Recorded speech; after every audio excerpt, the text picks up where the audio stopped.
খুতবা দিয়েছি প্রায় 40 মিনিট। খুতবা দেওয়ার পরে মানুষ আলোচনা করছে যে আকিকার আলোচনা করলো, অথচ কোন দিন নাম রাখতে হবে, কোন দিন ছাগল জবাই করতে হবে, এগুলো কিছুই বললো না। আসলে আলোচনা করেছি কিসের? আকিদা। আর শ্রোতারা বুঝেছে আকিকা। মানে আকিদার আলোচনা মানুষ তাকে শুনেনি, তাই না? এখন আলহামদুলিল্লাহ মাদানী আলেমরা তাওহীদ আকিদার আলোচনা করে। মানহাজের আলোচনা আপনাদের বেশি বেশি শুনতে হবে, মনে থাকবে। ওয়াজ তো অনেকেই শোনেন, তাই না?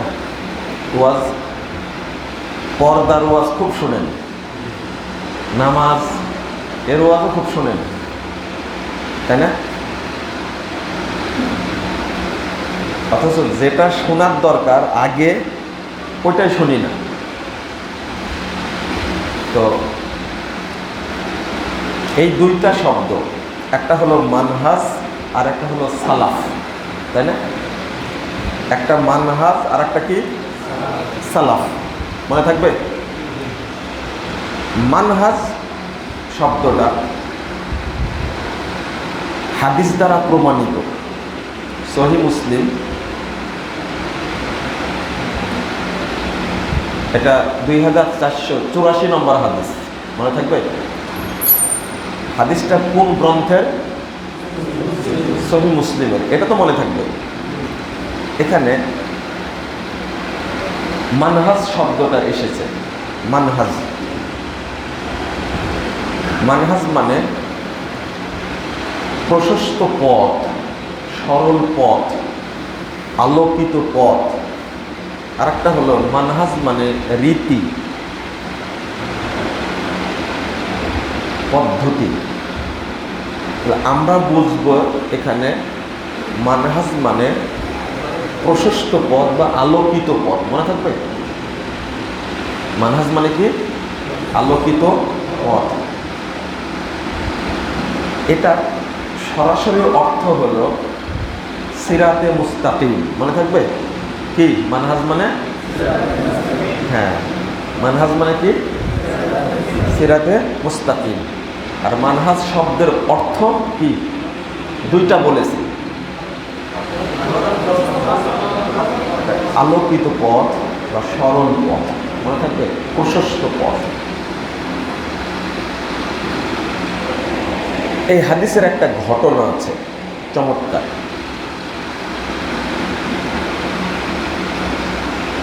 আব্দুল্লাহ ইবনে সালাম, নাম কি?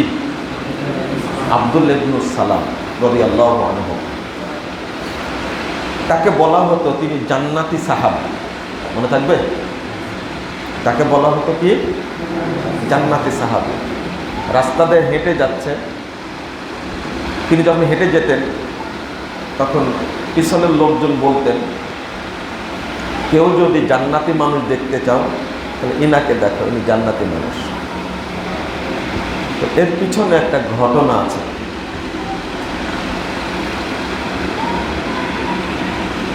ঘটনা হলো তিনি একদিন স্বপ্ন দেখছিলেন। কি এটা? ওই হাদিসেরই অংশ, আমি ঘটনাটা বলছি, ছোট্ট অংশ আমি বলেছি, হাদিসটা অনেক বড়। আপনারা যেন উৎসাহ পান মানহাজটা বোঝার জন্য আমি ঘটনাটা বলছি। তো সাহাবী তিনি বলছেন, আনা নাইমুন ইদ আতানি রাজুলুন ফাকালা লি কুম। একজন ব্যক্তি, আমি ঘুমন্ত অবস্থায় ছিলাম, একজন ব্যক্তি এসে বললেন, আপনি দাঁড়ান।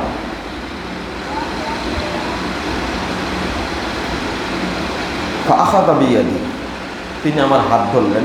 ফানতালাকতু মাআহু, আমি তার সাথে চলতে লাগলাম।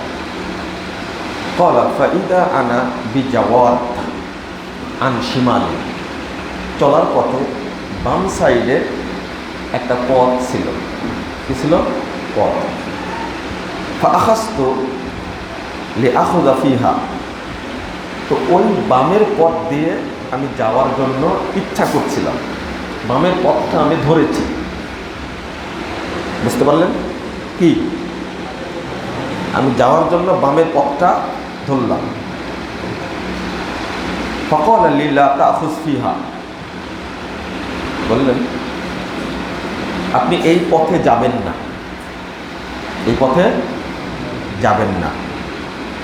ফাইন্নাহা তুরুকু আসহাবিশ শিমাল, ফাইন্নাহা তুরুকু আসহাবিশ শিমাল, কারণ এই পথটা হলো বামপন্থীদের পথ। কাদের পথ? বামপন্থীদের পথ। বামপন্থী মানে কারা? জাহান্নামীদের পথ, কাফেরদের পথ, জাহান্নামীদের পথ। ক্বালা ফাইদা জাওয়াদুল মানহাজুন, বুঝতে পারলেন? এরপরে পেলাম জাওয়াদুল মানহাজুন আন ইয়ামিনি, আমি এরপরে পেলাম একটা কি, একটা পথ পেলাম, সে পথটা কি মানহাজ, আলোকিত সোজা পথ পেয়েছেন। এবার আলোকিত সোজা পথ পেলাম। ফাকালা লি খুযহা, তিনি বললেন এবার এই পথে চলেন। তো এরপরের লম্বা ঘটনা, তো তিনি নিয়ে গেলেন একটা পাহাড়ে, বললেন যে আপনি উঠেন পাহাড়ে। তিনি উঠতে লেগে পিছন ফিরে পড়ে গেলেন, উঠতে পারলেন না। ধরে তিনি নিয়ে গেলেন একটা খুঁটির কাছে, খুঁটির মাথাটা আসমানে আর গোড়াটা একেবারে জমিনে গাড়া আছে। তো বলছেন যে তুমি এর উপরে উঠো, ওর উপরে একটা কড়া আছে, কড়া ধরো। তো তিনি ওঠার চেষ্টা করলেন এবং কড়া ধরতে পারলেন। নিচে থাকা ব্যক্তি, তবে এখানে একটা কথা আছে, তিনি বলছেন যে উপরে তো আসমানে হলো তার এই খুঁটির মাথা, আমি কীভাবে উঠবো? তো চেষ্টা করো। চেষ্টা করতে গিয়ে এক পর্যায়ে উঠেও ফেললেন, কড়াটা ধরেও ফেললেন। ইতিমধ্যে মানে আঘাত করে খুঁটিটা ভেঙে দিলেন, কিন্তু উনি কড়াটা ধরেই থাকলেন, শূন্যে ধরে থাকলেন। ইতিমধ্যেই ফজর হয়ে গেছে। তো এবার নাম কি? এই তো ভুলে গেছেন আপনি, এখানে নাই, বুঝে যাচ্ছে। নাম কি? আপনিও নাই এখানে। নাম কি বলেন তো? আব্দুল্লাহ, ঠিক আছে। তারপরে কি? আব্দুল্লাহ ইবনু সালাম। আব্দুল্লাহ ইবনু সালাম বলেন, নামটা কি মনে থাকবে? আব্দুল্লাহ ইবনু সালাম। একটা ছেলের নাম রাখবেন, তাহলে নামটা স্মরণ থাকবে। সাহাবী কি সাহাবী বললাম? জান্নাতি সাহাবী বললাম না, জান্নাতি সাহাবী। তখন রাসূলুল্লাহ সাল্লাল্লাহু আলাইহি ওয়াসাল্লাম তিনি আল্লাহ রাসূলের কাছে গেলেন, যার পর ঘটনাটা বর্ণনা করলেন।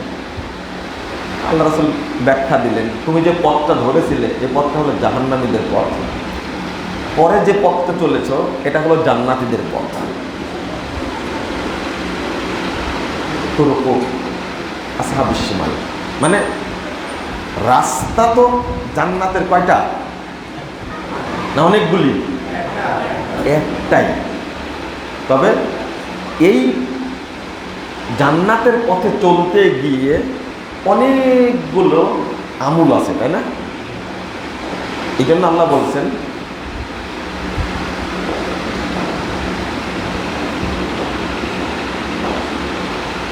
জাহাদু ফিনা লানাহদিয়ান্নাহুম সুবুলানা, যদি চেষ্টা করে সঠিক পথ পাওয়ার, সিরাতে মুস্তাকিম পাওয়ার, জান্নাতের পথ পাওয়ার, লানাহদিয়ান্নাহুম সুবুলানা, তাহলে আমি তাকে জান্নাতে যাওয়ার জন্য অনেকগুলো পথ খুলে দিই।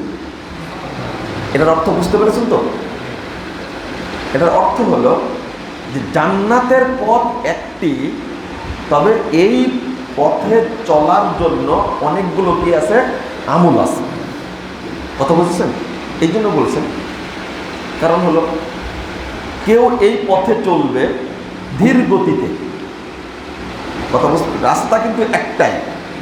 যারা সৌদি আরবে থাকে তারা বুঝবে, একবারে স্লো গতিতে যে গাড়িটা যাবে কোথায় থাকে, সবচেয়ে বামে থাকে। তার চেয়ে যে একটু ফাস্ট যাবে তার ডানে থাকে। এবার ফাস্ট যেটা চলবে ও রাস্তাটা ফাঁকাই থাকে, ও সিগন্যাল দিবে চলে যাবে। বাংলাদেশে তো এই রাস্তা নাই আসলে, সব এক সমান। তো তাহলে পথ কয়টা হলো ওখানে? আমার একবার গোনা ছিল প্রায় 12টা গাড়ি একসঙ্গে যেতে পারে একদিকে। আমাদের দেশে তো সব একটাই রোড, তো ওদের মাঝখানে আইল্যান্ড দেওয়া আছে, একমুখী গাড়ি চলে। তো একটাই রাস্তা যাচ্ছে কয়টা গাড়ি? 12টা বা 10টা 8টা এরকম গাড়ি একসঙ্গে যেতে পারে, একদিকেই যাচ্ছে। কিন্তু কয়টা যাচ্ছে? অনেকগুলো যাচ্ছে, তাই না? এইটা হলো তুরুক। তো রাসূল সাল্লাল্লাহু আলাইহি ওয়াসাল্লাম বললেন, এরপরে যে তুমি পাহাড়ে উঠতে চাইলে উঠতে পারলে না, এটা তুমি, এইটা হলো, এই মঞ্জিলটা হলো, অবস্থানটা হলো শহীদদের জায়গা। কাদের জায়গাটা? তুমি এই মর্যাদা পাবে না। মানে বোঝা যাচ্ছে যে তিনি যুদ্ধে কি নিহত হবেন না, শহীদ হবেন না, বোঝা গেল, পরিষ্কার বলে দিলেন। আর এরপরে যে, তাহলে বোঝা যাচ্ছে, দেখেন এই পথেই চলতে গিয়ে একটা পেল কাদের পথ? শহীদদের পথ। তাহলে আপনার স্পষ্ট হলো যে শহীদদের মর্যাদা বেশি, নিঃসন্দেহে। তাহলে পথ একটাই, কিন্তু এর মঞ্জিল ভিন্ন ভিন্ন, তাই না? যে শহীদ হয়েছে সে আর আপনি এমনি মারা গেছেন, আরো দুজনে কি এক জায়গায় থাকবে কোনোদিন? কোনোদিনই না। তো রাসূল সাল্লাল্লাহু আলাইহি ওয়াসাল্লাম বললেন যে তুমি যে খুঁটি দেখলে উঠলে, এটা হলো আমদুল ইসলাম, ইসলামের খুঁটি। আর যে কড়াটা দেখছো, ওরওয়াতুল ইসলাম, এটা হলো ইসলামের কড়া। আর তুমি কখনো এই পথ থেকে বিচ্যুত হবে না, বলুন আলহামদুলিল্লাহ। এই হাদিস প্রমাণ করে এই মানহাজে যে চলবে ঢুকে যাবে। কথা বুঝেন? তুমি যে মানহাজে গেছো, এই মানহাজে যে চলবে সে কখনো বিচ্যুত হবে না, বলেন আলহামদুলিল্লাহ। এটাই হলো আমার এই লম্বা হাদিসটা বুঝানোর অবস্থা। কথা বুঝেছেন? তাহলে আমাদের কোন মানহাজ ধরতে হবে? যে মানহাজে সাহাবা কেরাম চলেছেন। মনে থাকবে, রাসূল সাল্লাল্লাহু আলাইহি ওয়াসাল্লাম এবং সাহাবা কেরাম চলেছেন, এই মানহাজে আমাদের কি করতে হবে? চলতে হবে। তাহলে মানহাজ কথাটা যে হাদিসে বর্ণিত হয়েছে, এই হাদিসটা কি বুঝলেন আপনারা? হাদিসটা কার ঘটনা? আব্দুল ইবনু সালাম। ভুলে যাচ্ছেন আপনারা, হ্যাঁ, আব্দুল ইবনু সালাম। তাহলে মানহাজটা বুঝলেন। কোরআনের আয়াতে মিনহাজ শব্দটাও আসছে। কি কোরআন আয়াতে কি আসছে? মিনহাজ শব্দটাও আসছে।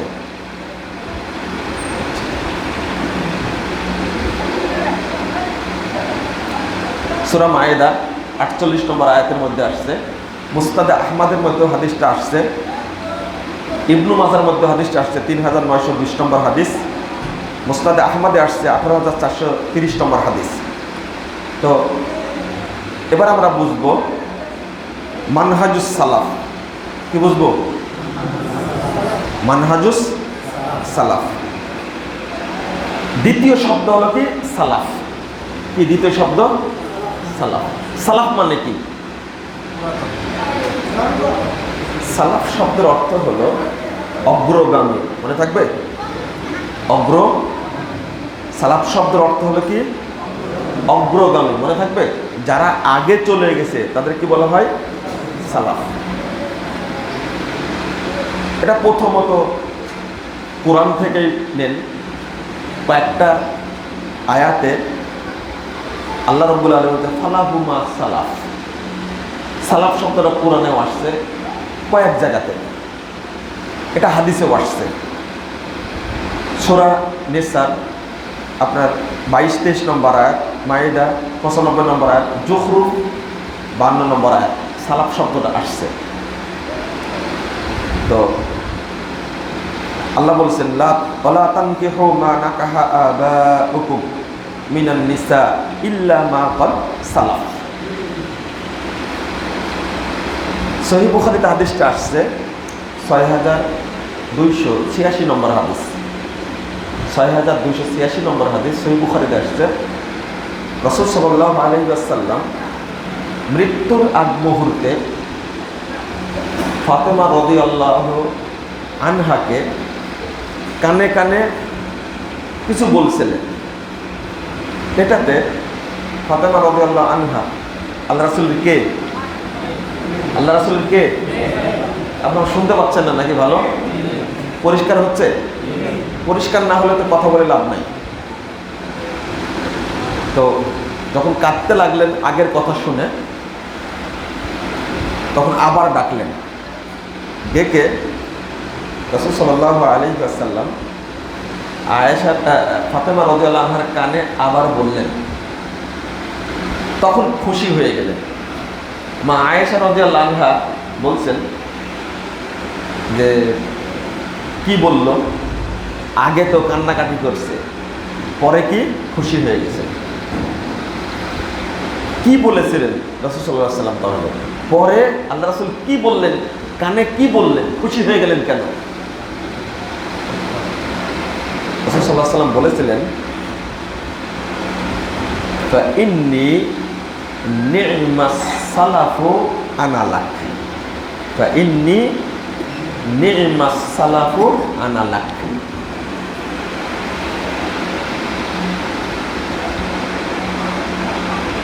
আমি তোমার জন্য প্রথম অগ্রগামী ব্যক্তি, এটা তোমার জন্য কতই না ভালো, কতই না উত্তম।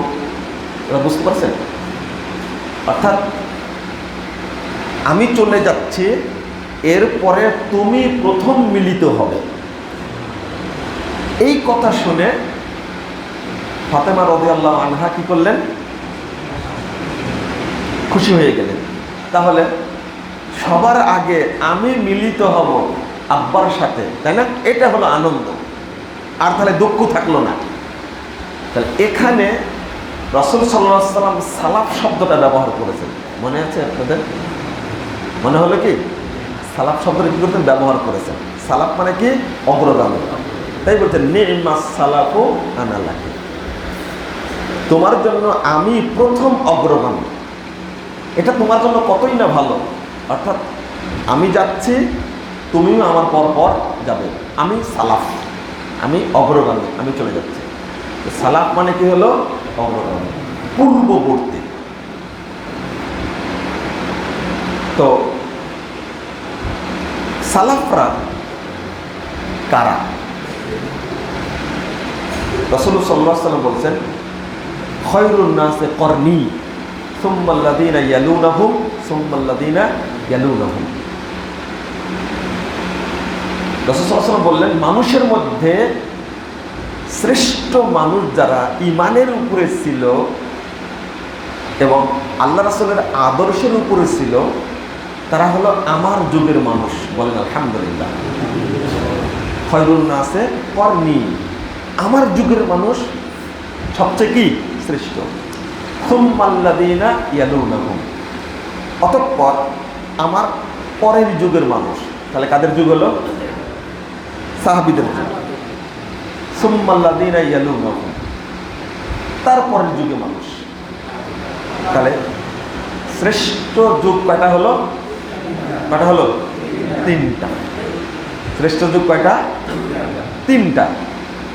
আমাকে আপনাকে এইভাবেই বুঝতে হবে যে রাসূলুল্লাহ সাল্লাল্লাহু আলাইহি ওয়াসাল্লাম যেভাবে বলেছেন যে আমার যুগ, সাহাবীদের যুগ এবং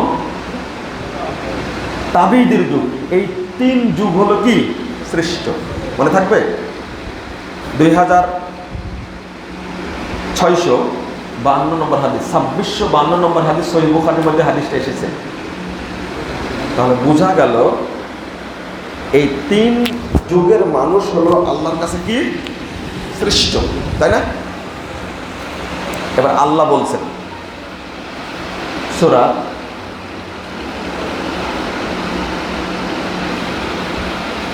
বাকারা 137 নম্বর আয়াত। আল্লাহ বলছেন ফাইন আমানু বিমিসলি মা আমানতুম বিহি। মানে এই আয়াতটা ভালো করে শুনবেন, আপনারা বুঝবেন।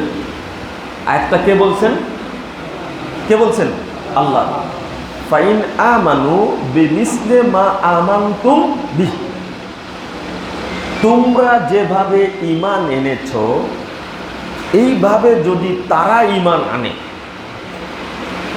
তাহলে শর্ত হয়ে গেল ফাকাদ ইহতাদাও, তাহলে তারা হেদায়েত পাবে। তোমরা যেভাবে ঈমান এনেছো অন্যরা যদি ওইভাবে ঈমান আনে ফাকাদ ইহতাদাও, তাহলে তারা কি পাবে? হেদায়েত পাবে। এইটা বুঝতে হবে আপনাদেরকে।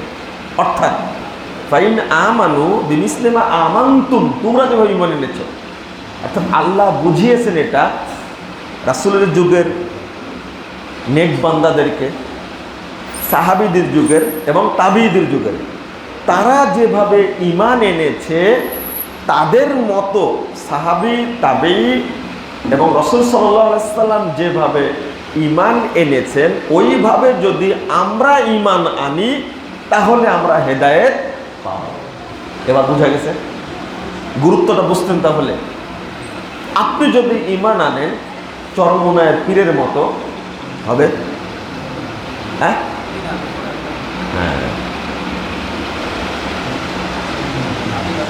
আমরা যদি ঈমান আনি এই মঈনুদ্দিন চিশতির মতো হবে না। আমরা যদি ঈমান আনি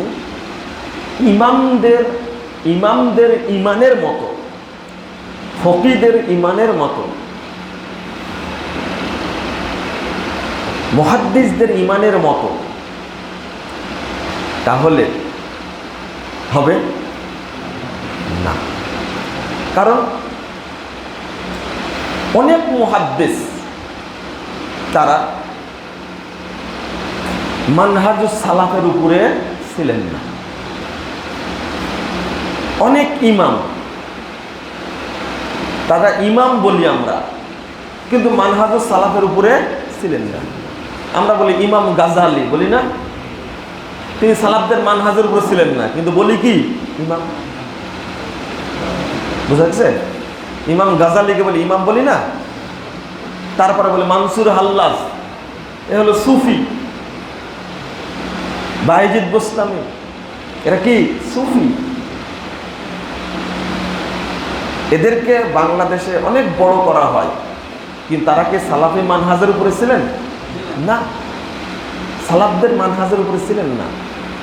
অতএব আমাদের খুঁজতে হবে রাসূল সাল্লাল্লাহু আলাইহি ওয়াসাল্লাম, সাহাবা কেরাম এবং তাবেঈদের যুগের মানুষের ঈমান কেমন ছিল, আকীদা কেমন ছিল, আমল কেমন ছিল, ওই রকম হতে হবে। এবার বুঝেছেন? তাই আল্লাহ বলছেন ফাইন আমানু বিমিসলি মা আমানতুম বিহি ফাকাদ ইহতাদাও। আল্লাহ সাহাবীদেরকে লক্ষ্য করে বলছেন তোমরা যেভাবে ঈমান এনেছো তারাও যদি এইভাবে ঈমান আনে ফাকাদ ইহতাদাও, তাহলে তারা হেদায়েত পাবে। এখানে শর্ত করেছেন। সাহাবীদের কত মর্যাদা খেয়াল করেছেন আপনি? তারা যেভাবে ঈমান এনেছেন আমাদেরকে ওইভাবেই ঈমান আনতে হবে। তারা যেভাবে ইবাদত করেছেন আমাদেরকে ওইভাবে হুজুর করতে হবে। তারা তাদের আখলাক যেমন ছিল আমাদেরও আখলাক তেমনই হতে হবে। একটা জটিল বিষয়। তারপরে আল্লাহ বলছেন ওয়াইন তাওয়াল্লাউ ফাইন্নামা হুম ফি শিকাক, যদি তারা এটা না মানে, যদি মুখ ফিরিয়ে নেয়, আমি যে নীতির কথা বললাম, যে মানহাজের কথা বললাম, যে শর্তের কথা বললাম, আল্লাহ বলছেন ফাইন তাওয়াল্লাউ ফাইন্নামা হুম ফি শিকাক, যদি তারা এই শর্ত মেনে না নেয়। আবার বুঝেন, আমি যে শর্তের কথা বলছি এই শর্ত যদি মেনে না নেয় তারা, ফাইন্নামা হুম ফি শিকাক, তাহলে তারা ভ্রষ্টতার মধ্যেই থেকে গেল, বক্র পথেই থেকে গেল, অর্থাৎ কি বলে মানে জাহান্নামের পথেই থেকে গেল, নাউজুবিল্লাহ। তাহলে শর্তটা কত জটিল। আল্লাহ বলছেন ফাইন আমানু বিমিসলি মা আমানতুম বিহি ফাকাদ ইহতাদাউ। যারা আরবি বুঝেন তারা বুঝবেন এটা হলো ফাইন আমানু বিমিসলি মা আমানতুম বিহি, এটা হলো শর্ত। ফাকাদ ইহতাদাউ এটা হলো জাযা। যখন শর্ত পূরণই করেননি আপনি, তাহলে আপনি তার প্রতিদান পাবেন না। কেউ এসএসসি পাস করেনি, সার্টিফিকেট নাই, ও ইন্টারে ভর্তি হতে পারবে? হ্যাঁ, বাংলাদেশে সম্ভব মনে হয়। জাল সার্টিফিকেট নিবে, তাই না? ভর্তি হতে পারবে? অনার্স পাস করেনি, মাস্টার্সে ভর্তি হতে পারবে? হ্যাঁ, সম্ভব। তাহলে আগে শর্ত পূরণ করতে হবে যে এই প্রতিষ্ঠানে চাকরির শর্ত হলো এই, শর্ত পূরণ করলে তারপরে আপনাকে ভাইবার জন্য ডাকা হবে, তাই না? শর্ত পূরণ না করলে আপনাকে ভাইবার জন্য ডাকা হবে না, এটা তো বুঝেন। তাই আল্লাহ বলছেন আমি যে শর্ত দিচ্ছি এই শর্ত যদি পূরণ না করে, ওয়াইন তাওয়াল্লাউ ফাইন্নামা হুম ফি শিকাক, তারা যদি মুখ ফিরিয়ে নেয়, এই শর্ত যদি না মানে, তাহলে তারা ভ্রষ্টতার মধ্যেই থাকবে, তারা বিভ্রান্তির মধ্যে থাকবে, বক্রতার মধ্যেই থাকবে, তারা জাহান্নামের পথেই থাকবে, নাউজুবিল্লাহ। তাহলে আমাদের আদর্শ হলেন মুহাম্মদুর রাসূলুল্লাহ সাল্লাল্লাহু আলাইহি ওয়াসাল্লাম, 2 সাহাবায়ে কেরাম, 3 তাবেঈনে ইজম। মনে থাকবে কোন হাদিসে রাবির সন্দেহ যে পরেও বলেছেন তাবেঈর কথা বলেছেন, অনেকেই উদারতার কারণে তাবেঈদের কথা বলেছেন, সমস্যা নাই। তা আমরা এই পর্যন্ত থাকব। আমাদের আদর্শ মুহাম্মদুর রাসূলুল্লাহ সাল্লাল্লাহু আলাইহি ওয়াসাল্লাম, তারপরে বলেন, তারপরে তাবেঈনে ইজম। তাহলে এটা দলিল থাকা লাগবে, এটা কি থাকা লাগবে? দলিল থাকা লাগবে। মাশাআল্লাহ, আশা করি আপনারা বুঝবেন এটা যে কত গুরুত্বপূর্ণ। যদি আমার মিল থাকতে হবে শুধু সালাতের ক্ষেত্রে, হ্যাঁ, সালাফদের সাথে, এনারা হলেন সালাফ, সালাফদের সাথে শুধু মিল থাকবে কি? কিসের মিল? নামাজের ক্ষেত্রে, তাই না? তারা যেভাবে নামাজ পড়েছে আমরা ওইভাবে পড়ব, এটা মিল থাকলে শুধু হবে না। তাদের মানহাজের সাথে আমাদের মানহাজের মিল থাকা লাগবে, বোঝা গেছে? তাদের আকীদার সাথে আমাদের আকীদা কি থাকা লাগবে? মিল থাকা লাগবে। তাদের আমলের সাথে আমাদের আমলের কি থাকা লাগবে? মিল থাকা লাগবে। তাদের আখলাকের সাথে আমাদের আখলাকের মিল থাকা লাগবে। এবার বোঝা গেছে? অর্থাৎ সার্বিক বিষয়ে, অর্থাৎ তাদের অর্থনীতির সাথে আমাদের অর্থনীতির কি থাকবে? মিল থাকা লাগবে। তাদের রাজনীতির সাথে আমাদের রাজনীতির কি থাকা লাগবে? মিল থাকা লাগবে। তাদের মানে সমাজনীতির সাথে আমাদের সমাজনীতি কি থাকা লাগবে? মিল থাকা লাগবে। এখন যদি ভাগ হয়ে যান আপনি যে আকীদার ক্ষেত্রে, তাওহীদের ক্ষেত্রে তাদের মানহাজ মানি, কিন্তু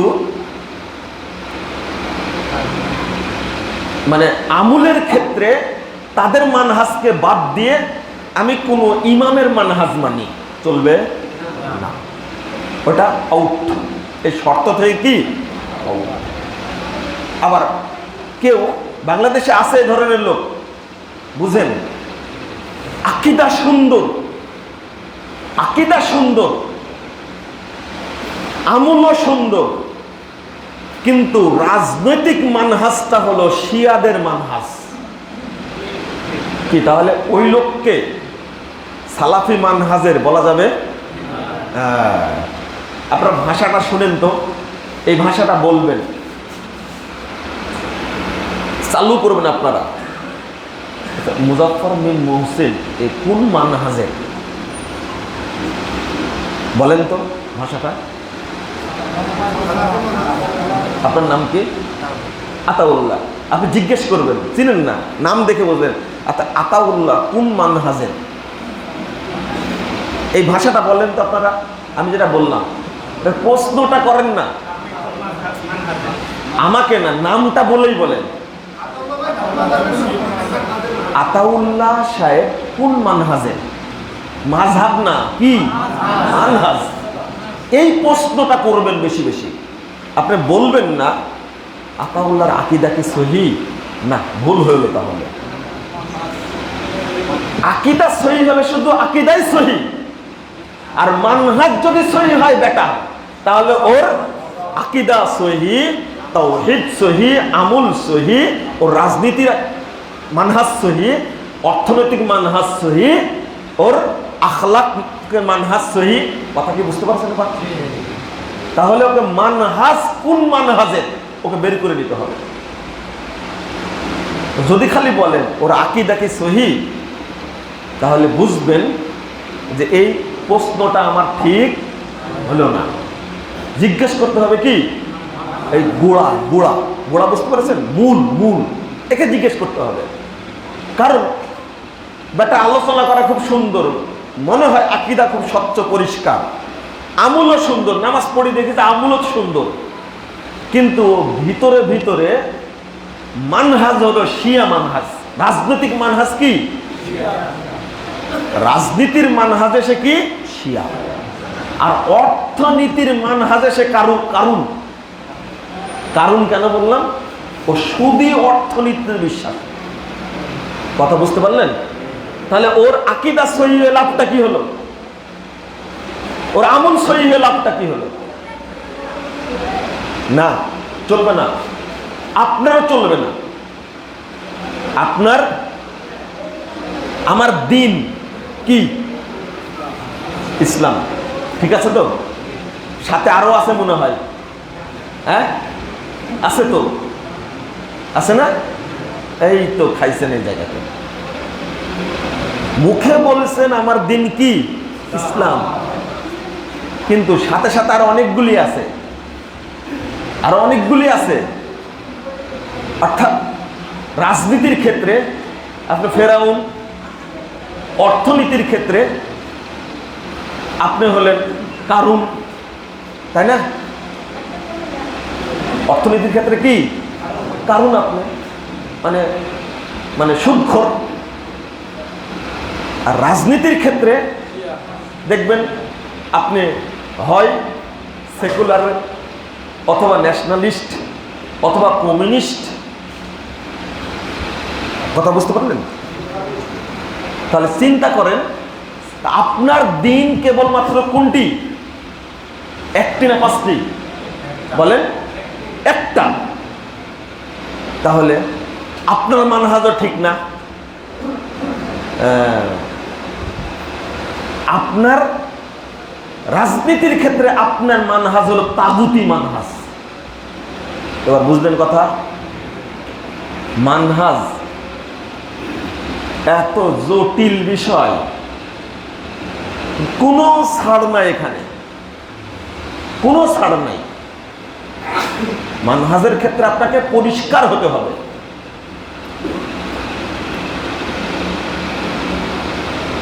আর একটা জিনিস সাথে সাথে বলি, কারণ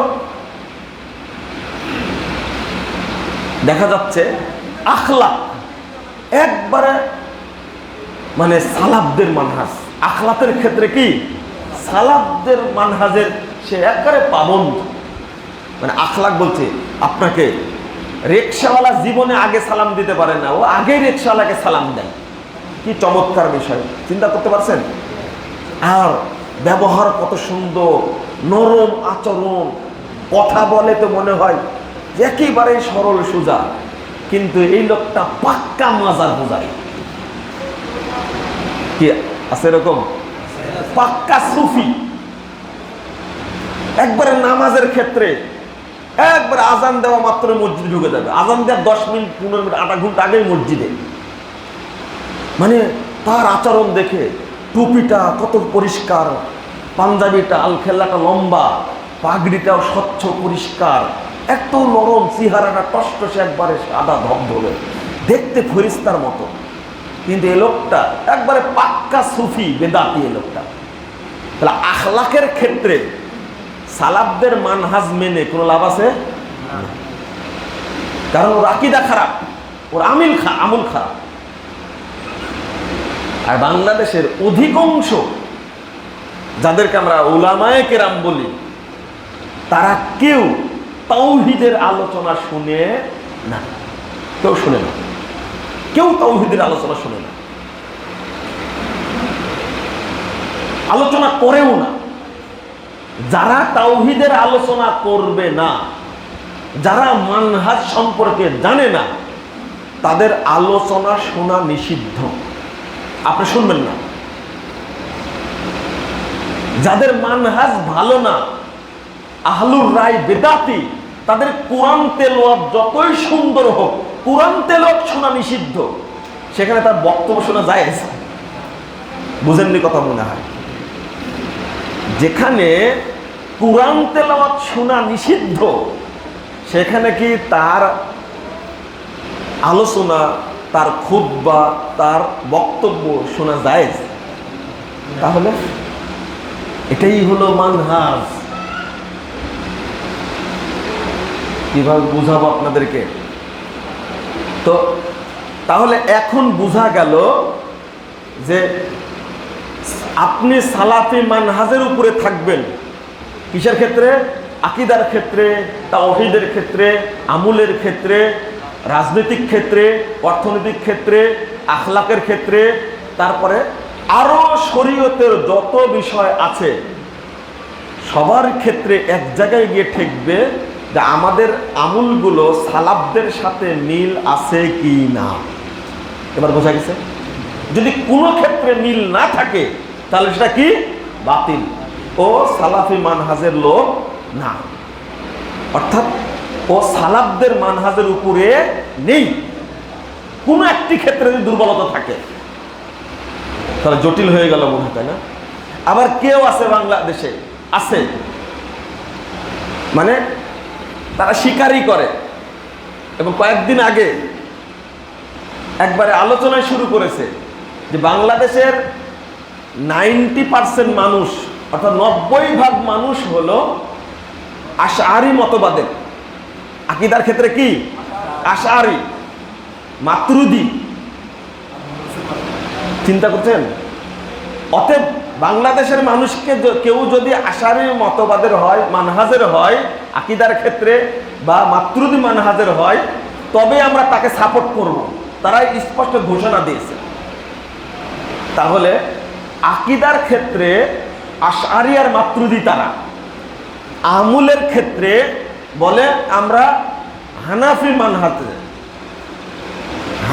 মানহাজের, আকীদার ক্ষেত্রে হানাফি মানহাজ, সরি আমলের ক্ষেত্রে হানাফি মানহাজ, আকীদার ক্ষেত্রে আশআরী আর কি মাতুরিদি। চিন্তা করেন, তাহলে এদেরকে সালাফি বলা যাবে? তাই স্পষ্ট বলছে আমরা সালাফদের মানহাজের উপরে না। লা হাওলা ওয়ালা কুওয়াতা ইল্লা বিল্লাহ। কত বড় মূর্খ, কত বড় মূর্খ! মূর্খটা প্রমাণ করব এখন আপনাকে বলে দিচ্ছি। কারণ হলো তাদের বুঝতেই ভুল হয়েছে যে মূর্খ কাকে বলে। এই কেউ বলতে পারে আমরা সালাফদের মানহাজ মানি না, লা হাওলা ওয়ালা কুওয়াতা ইল্লা বিল্লাহ, বলে নাউজুবিল্লাহ। সালাফদের মানহাজ মানি না মানে কি? আল্লাহ রাসূলের মানহাজ মানে না, সাহাবীদের মানহাজ মানে না, তাবিঈদের মানহাজ মানে না, তাহলে ও কি? লা হাওলা ওয়ালা কুওয়াতা। কত মূর্খ! রাজশাহী চাঁপাইনবাবগঞ্জের একটা ভাষা আছে, হক কথা হক করে বের হয়। কথা বুঝতে পারলেন? এতদিন এই বুজুর্গরা, হ্যাঁ, তথাকথিত আকাবিররা এই কথাটা প্রকাশ্যে বলতো না, কিন্তু এই পিচ্চি বাচ্চা প্রকাশ্যে হক কথা হক করে বের করে দিয়েছে। আমরা সালাফদের মানহাজ মানি না, আমরা মানহাজ মানি আশারি আর কি মাতরুদি, লা হাওলা ওয়ালা কুওয়াতা ইল্লা বিল্লাহ। আর মানে কি? দেওবন্দি মানহাজ। তাহলে আকীদার ক্ষেত্রে আশারি মাতরুদি, আমলের ক্ষেত্রে বলে কি হানাফি, আর মানহাজ বলে কি দেওবন্দি। তাহলে সবই তো আউট হয়ে গেল। চিন্তা করেন এবার, যদি এই মানহাজটা মানুষ বুঝতো তাহলে ঝামেলা ছিল না। আমাদের সবচেয়ে চাওয়া পাওয়া, 1 নম্বর চাওয়া কি আমাদের বলেন তো? আমরা তো সবাই মুসলিম, তাই না? আলহামদুলিল্লাহ। আমাদের সবচেয়ে গুরুত্বপূর্ণ চাওয়া, 1 নম্বর চাওয়া, শ্রেষ্ঠ চাওয়া কি? এটা আপনারা বলেন, উত্তরটা হচ্ছে না। আল্লাহর কাছে চাওয়ার জন্য প্রধান জিনিসটা কি? হ্যাঁ, সিরাতে মুস্তাকিম। এই জন্য সূরা ফাতিহায় আমরা বলি কি? বলেন, ইহদিনাস সিরাতাল মুস্তাকিম।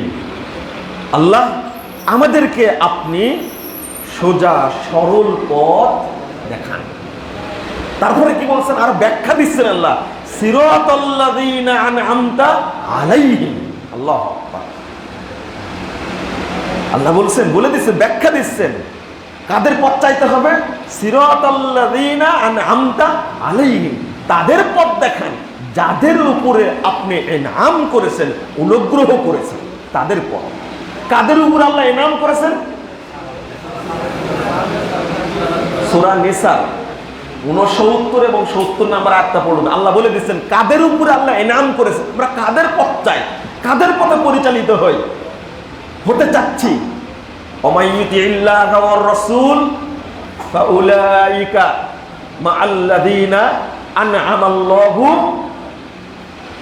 আলাইহিম মিনান নাবিয়্যিন ওয়াস সিদ্দিকিন ওয়াশ শুহাদা ওয়াস সালিহিন ওয়া হাসুনা উলাইকা রাফিকা। আল্লাহ বলছেন, যে ব্যক্তি আল্লাহ এবং আল্লাহ রাসূলের আনুগত্য করবে তারা তাদের সাথে থাকবে, আনআমাল্লাহু আলাইহিম, তাদের সাথে থাকবে যাদের উপরে ইনআম করেছেন, মিনান নাবিয়্যিন ওয়াস সিদ্দিকিন ওয়াশ শুহাদা ওয়াস সালিহিন। তাহলে একটা নবীগণ, সিদ্দিকগণ, শহীদগণ আর কি সৎ বান্দাগণ। তাহলে এই 4 শ্রেণীর মানুষের পথ আমরা চাই, এই 4 শ্রেণীর মানহাজ আমরা চাই। আল্লাহ তুমি আমাদেরকে দান করো, আমিন।